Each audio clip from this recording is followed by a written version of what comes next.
அனைவருக்கும் வணக்கம். இன்றைக்கு நாம் ஒரு பெண் ஓவியத்தை மிக எளிமையாக எப்படி வரையலாம் என்பதை பார்ப்போம். இந்த வீடியோ பிடித்திருந்தால் சப்ஸ்கிரைப் செய்யவும், லைக் பண்ணுங்க, கமெண்ட் பண்ணுங்க, ஷேர் பண்ணுங்க.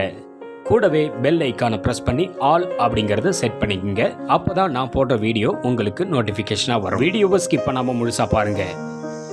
இந்த வீடியோ ஓவியத்தில் ஆர்வம் உள்ளவர்களுக்கும் பிகினர்ஸுக்கும் ரொம்பவே யூஸ்ஃபுல்லா இருக்கும்னு நினைக்கிறேன்.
இந்த வீடியோவை முழுவதும் பார்த்த அனைவருக்கும் நன்றியும் வணக்கமும்.